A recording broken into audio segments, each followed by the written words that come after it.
Hi everyone. Fifth semester automobile engineering സ്റ്റുഡൻസിൻ്റെ സബ്ജക്റ്റാണ് automobile design.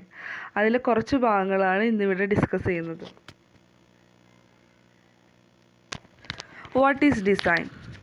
Design എന്ന് പറഞ്ഞിട്ടുണ്ടെങ്കിൽ ഒരു പ്രോഡക്റ്റ് ക്രിയേറ്റ് ചെയ്യാൻ വേണ്ടിയിട്ട് ഒരുപാട് പ്ലാൻസ് ഫോർമുലേറ്റ് ചെയ്യും. അതിൻ്റെ ഒരു പ്രോസസ്സാണ് ഡിസൈൻ.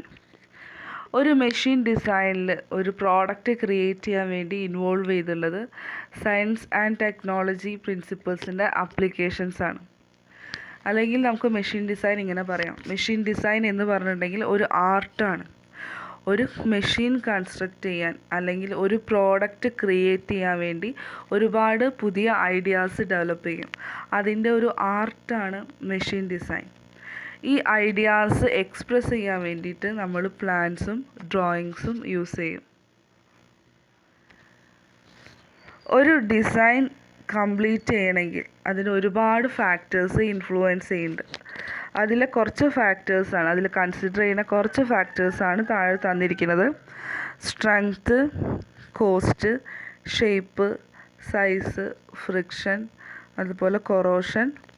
പിന്നെ വരുന്നതാണ് selection of material. Selection of material നമ്മളെപ്പോഴും മെറ്റീരിയൽ സെലക്ട് ചെയ്യുന്നത് അതിൻ്റെ മെക്കാനിക്കൽ പ്രോപ്പർട്ടീസ്, സർവീസ് ലൈഫ് എന്നിവയൊക്കെ കൺസിഡർ ചെയ്തിട്ടാണ് മെറ്റീരിയൽ കൺസിഡർ ചെയ്യുന്നത്. ഇനി നമ്മൾക്കറിയാം ഡിസൈൻ എന്ന് പറഞ്ഞിട്ടുണ്ടെങ്കിൽ ഒരു ക്രിയേറ്റീവ് ആക്ടിവിറ്റിയാണ്. ഓരോ ഡിസൈനർക്കും അയാളുടെ പ്രോജക്റ്റ് കംപ്ലീറ്റ് ചെയ്യാൻ വേണ്ടിയിട്ട് ഡിഫറെൻറ്റ് മെത്തേഡ്സ് യൂസ് ചെയ്യാം. ഒരു റിജിഡ് റൂളും ഒരിക്കലും സ്പെസിഫൈ ചെയ്യണില്ല. എന്നിരുന്നാലും നമ്മുടെ ഡിസൈനറിൻ്റെ ടൈമും എഫേർട്ടും ലാഭിക്കാൻ വേണ്ടിയിട്ട് നമ്മൾ കുറച്ച് ജനറൽ ഗൈഡ് ലൈൻസ് സജസ്റ്റ് ചെയ്യുന്നുണ്ട്. ആ ഗൈഡ് ലൈൻസിൻ്റെ പ്രൊസീജിയറാണ് താഴെ തന്നിരിക്കുന്നത്. അതിൽ ഫസ്റ്റ് വണ്ണാണ് specifying the problem. Specify the problem എന്ന് പറഞ്ഞിട്ടുണ്ടെങ്കിൽ എന്താണ് ഡിസൈൻ ചെയ്യേണ്ടത്, അതിൻ്റെ എല്ലാ പോസിബിൾ ആസ്പെക്ട്സിനെ കുറിച്ചും ഒരു കറക്റ്റ് ഡെഫിനിഷൻ കൊടുക്കുക. അടുത്തതാണ് സെലക്ഷൻ ഓഫ് പ്രോപ്പർ മെക്കാനിസം. ഒരു മെഷീനിലെ ഓരോ മെഷീൻ എലമെൻറ്റിലും ഓരോ കൈനമാറ്റിക് അറേഞ്ച്മെൻറ്റ്സ് ഉണ്ടാവും. അതായത് ഓരോ മെഷീൻ എലമെൻറ്റിലും ആവശ്യമുള്ള പ്രോപ്പർ മെക്കാനിസം സെലക്ട് ചെയ്യാം. നെക്സ്റ്റ് വരുന്നതാണ് അനാലിസിസ് ഓഫ് ഫോഴ്സസ്. ഓരോ എലമെൻറ്റിലും ആക്ട് ചെയ്യുന്ന ഫോഴ്സും അതുപോലെ അവിടെയുള്ള എനർജി ട്രാൻസ്മിഷനും നമ്മൾ എന്ത് ചെയ്യുക, എക്സ്പ്ലെയിൻ ചെയ്യുക. അതിൻ്റെ മാഗ്നിറ്റ്യൂഡും ഡയറക്ഷനൊക്കെ സ്കെച്ച് ചെയ്യുക. അടുത്തതാണ് സെലക്ഷൻ ഓഫ് മെറ്റീരിയൽ. ഒരു മെഷീൻ്റെ ഏറ്റവും ഇമ്പോർട്ടൻ്റ് ആയിട്ടുള്ളൊരു പ്രൊസീജിയറാണ് സെലക്ഷൻ ഓഫ് മെറ്റീരിയൽ. അതായത് ആ മെറ്റീരിയൽ സെലക്ട് ചെയ്യുന്നതിനനുസരിച്ചായിരിക്കും അതിൻ്റെ ഒരു സക്സസ് എന്ന് പറഞ്ഞുള്ളത്. അപ്പോൾ മെറ്റീരിയൽ സെലക്ട് ചെയ്യുമ്പോൾ നമ്മൾ കൺസിഡർ ചെയ്യേണ്ട കുറേ കാര്യങ്ങളുണ്ട്. Mechanical properties, wear, cost, strength, അതുപോലെ സർവീസ് ലൈഫ്. ഇതൊക്കെ ഉപയോഗിച്ചിട്ട് നമ്മൾ എന്ത് ചെയ്യുക, കറക്റ്റ് സ്യൂട്ടബിൾ ആയിട്ടുള്ള മെറ്റീരിയൽ സെലക്ട് ചെയ്യുക. അടുത്തതാണ് selection of factor of safety. Factor of safety എന്ന് പറഞ്ഞിട്ടുണ്ടെങ്കിൽ ratio of ultimate stress to design stress ആണ്. Ultimate stress by design stress ആണ് ഫാക്ടർ ഓഫ് സേഫ്റ്റി.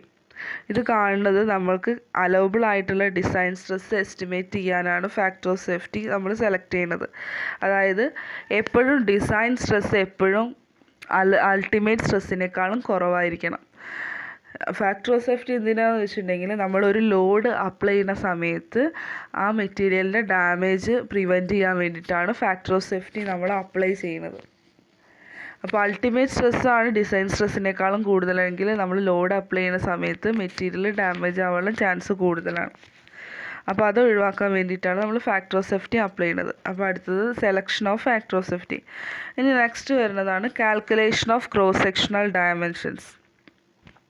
നമ്മൾ ലോഡ് അപ്ലൈ ചെയ്യുന്ന സമയത്തുള്ള ഓരോ എലമെൻറ്റിൻ്റെയും സൈസും ഷേപ്പും കണ്ടുപിടിക്കുക.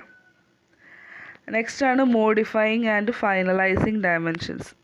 അപ്പോൾ ഏറ്റവും ലാസ്റ്റത്തെ ഓരോ എലമെൻറ്റിൻ്റെയും സൈസും ഷേപ്പും ഏറ്റവും കറക്റ്റ് ടോളറൻസിലും ആക്യുറസിയിലുള്ള സൈസും ഷേപ്പും ഡയമെൻഷൻസും നമ്മൾ മോഡിഫൈ ചെയ്യുക. ലാസ്റ്റത്താണ് മേക്ക് എ ഡീറ്റെയിൽ ഡ്രോയിങ്.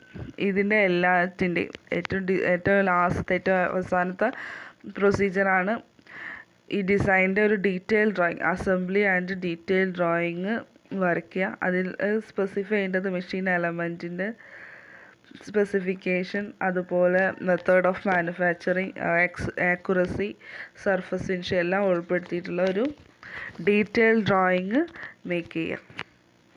ഇതാണ് ഒരു general design procedure. Previous year question പേപ്പറിലൊക്കെ എപ്പോഴും ചോദിക്കുന്നതാണ്, എല്ലാ പബ്ലിക് എക്സാമിനും അധികം ചോദിക്കുന്ന ഒരു ക്വസ്റ്റ്യനാണ് ജനറൽ ഡിസൈൻ പ്രൊസീജിയർ.